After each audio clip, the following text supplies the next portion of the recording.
Hi friends, welcome back. Official F-35 का offer दिया गया है प्रेसिडेंट डोनाल्ड ट्रंप को, मोदी जी के लिए, इंडिया के लिए।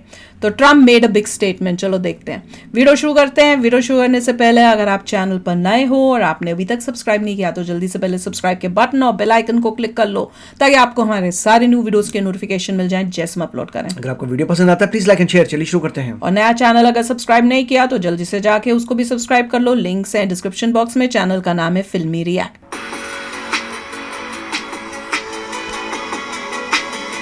एरो शो में जब वो आया था रशिया का, वो कह रहा था मेरा तो टाइम वेस्ट हो गया। Hello friends, welcome to defence fact. जैसे कि हम जानते मैं तो कहती हैं, हूँ इंडियन दोनों प्राइम ले लो। मिनिस्टर द्वारा यूएस विजिट की गई है और इस विजिट के दौरान डिफेंस कोऑपरेशन इंडिया और यूएस के बीच में बढ़ा है। जो जेवलिन और स्ट्राइकर की बात है उसको हम एक डेडिकेटेड वीडियो में डिस्कस करेंगे, लेकिन आज के इस वीडियो में हम एक इम्पोर्टेंट बात डिस्कस करने वाले हैं जो कि जॉइंट स्टेटमेंट से निकलकर सामने आई है, जो कि इस विजिट के दौरान दिया गया था।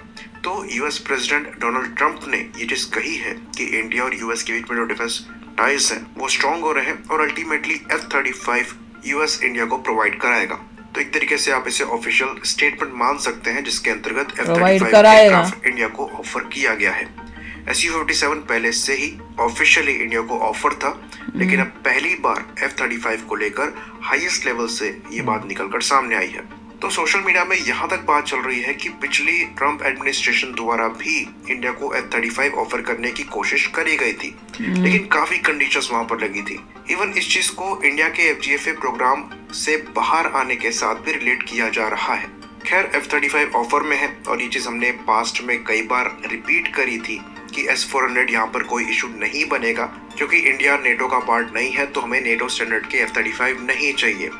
हमारे रिक्वायरमेंट के हिसाब से F-35 कस्टमाइज किए जा सकते हैं, कई इंडियन इक्विपमेंट को भी इनमें ऐड किया जा सकता है और तब हमें ये प्लेटफॉर्म ऑफर किए जा सकते हैं, जैसे कि हम P-8I ऑपरेट कर रहे हैं। तो यहाँ पर कुछ इंपॉर्टेंट चीजें हो सकता है ना हो, कुछ चीजें हो सकता है डोमेस्टिक हो। बाकी जो दूसरे अमेरिकन इक्विपमेंट हम इस्तेमाल कर रहे हैं, खैर उनके साथ तो ऐसे कोई रिस्ट्रिक्शन नहीं आए हैं, पर इंडिया द्वारा फिर भी फाइटर प्लेटफॉर्म अमेरिका से लिया जाना अवॉइड किया गया है। बाकी ट्रांसपोर्ट प्लेटफॉर्म हम ऑपरेट करते हैं जो कि अमेरिकन मेड है।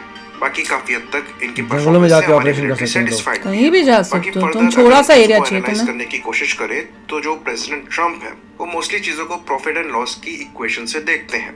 तो मोस्ट लाइकली यहाँ पर जो ऑफर है ये of the shelf in platform को बेचने का होगा। किसी भी तरीके के टेक्नोलॉजी ट्रांसफर या फिर सपोर्ट को हम फिलहाल एक्सपेक्ट नहीं कर रहे हैं। बाकी अगर F-35 के खरीदे जाने की बात करें तो ये एक तरीके से जियोपॉलिटिकल डिसीजन भी होगा, और क्योंकि हम स्ट्राइकर और जेवलिन जैसे सिस्टम को भी प्रिक्योर कर रहे हैं तो ऑफ द शेल्फ F-35 के प्रिक्योर करे जाने की पॉसिबिलिटी को भी नकारा नहीं जा सकता, क्योंकि अमेरिका द्वारा ये चीज पुश करी जाएगी और जियोपॉलिटिकल बैलेंसिंग के लिए हो सकता है हम इस डायरेक्शन में आगे बढ़ें, क्योंकि अमेरिका का ये एम है कि इंडिया रशिया पर अपनी डिफेंस डिपेंडेबिलिटी कम करे।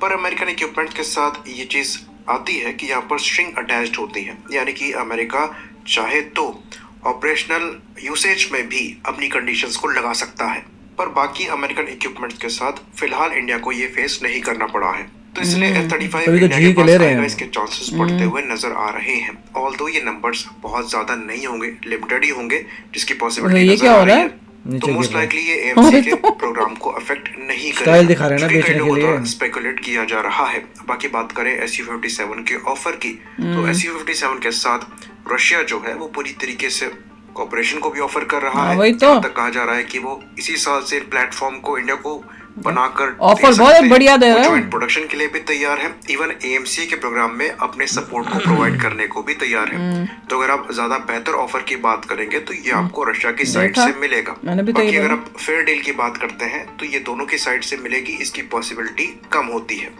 बाकी F-35 का परचेजिंग कॉस्ट बहुत ज्यादा नहीं है, पर ओनिंग कॉस्ट ज्यादा है, यहाँ तक कि मेंटेनेंस कॉस्ट भी ज्यादा है। वहीं पर Su-57 को काफी रैकेट बनाया गया है और वहां पर परचेजिंग कॉस्ट बहुत ज्यादा नहीं है, साथ में जो ऑपरेटिंग कॉस्ट और मेंटेनेंस कॉस्ट है वो भी F-35 के कंपैरिजन में कम होगा। पर्सनल चॉइस की बात करें तो हम Su-57 को प्रेफर करेंगे, क्योंकि वहां पर ज्यादा कोऑपरेशन ऑफर किया जा रहा है। वहीं पर Su-30 MKI के साथ हमें रशियन प्लेटफॉर्म का एक एक्सपीरियंस है, जिसके अंतर्गत हम उसी रशियन प्लेटफॉर्म को अपने हिसाब से मॉडिफाई भी कर रहे हैं।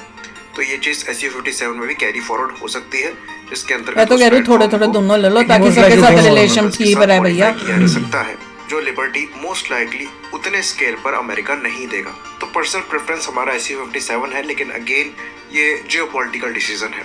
तो दोनों ही फाइटर प्लेटफॉर्म हमें एज अ स्टॉप गैप लेने हैं AMCS से पहले, तो दोनों में से कोई भी चूज कर लिया जाता है, वो हमारे रिक्वायरमेंट के लिए एनफ होना चाहिए।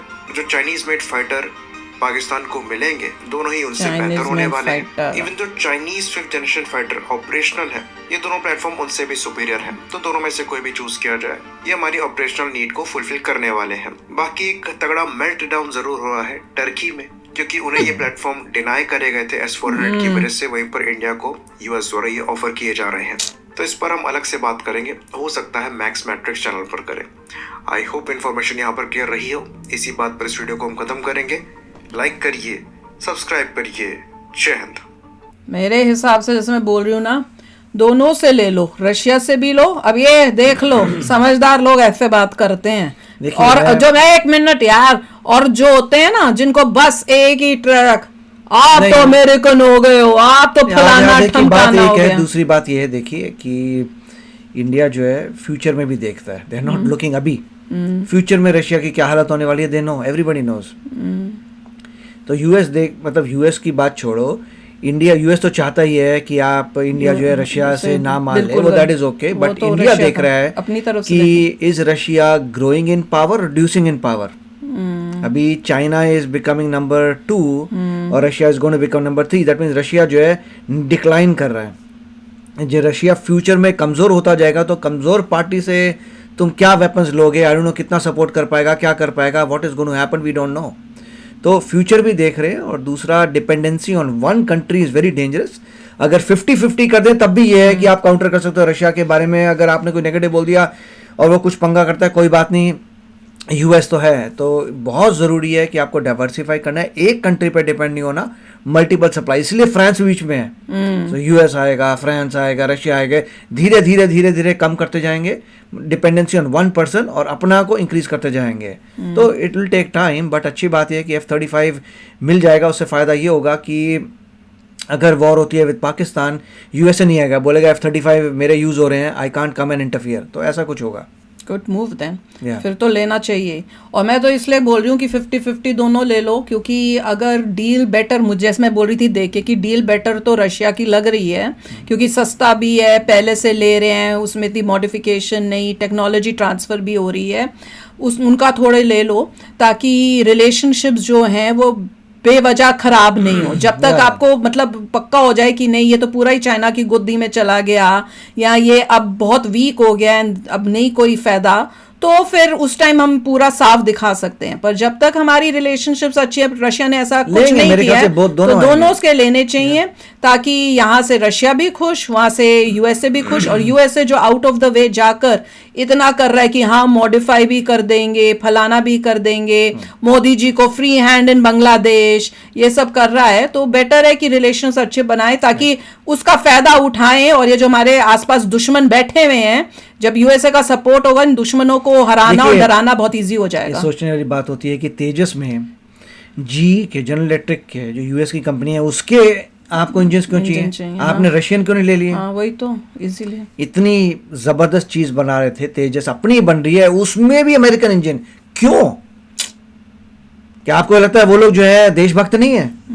उन्होंने क्यों डिसाइड किया जी होगा, रशियन नहीं होगा? राइट, इसके पीछे बहुत चीजें हैं जो यूट्यूबर्स को नहीं पता, क्योंकि they don't have that much of brains. Correct. तो चलो यार, आप भी शेयर करना अपने थॉट्स। चलते हैं, मिलेंगे नेक्स्ट वीडियो में बहुत ही जल्द। Till then take care and bye bye. तो अगर आप मेरे इस चैनल पे नए हो तो जल्दी से सब्सक्राइब के बटन को हिट करो और बेल आइकन को क्लिक करो, ताकि आपको मेरा जब नया वीडियो मैं लगाऊं, आपको उसके बारे में जल्दी से पता चल जाए।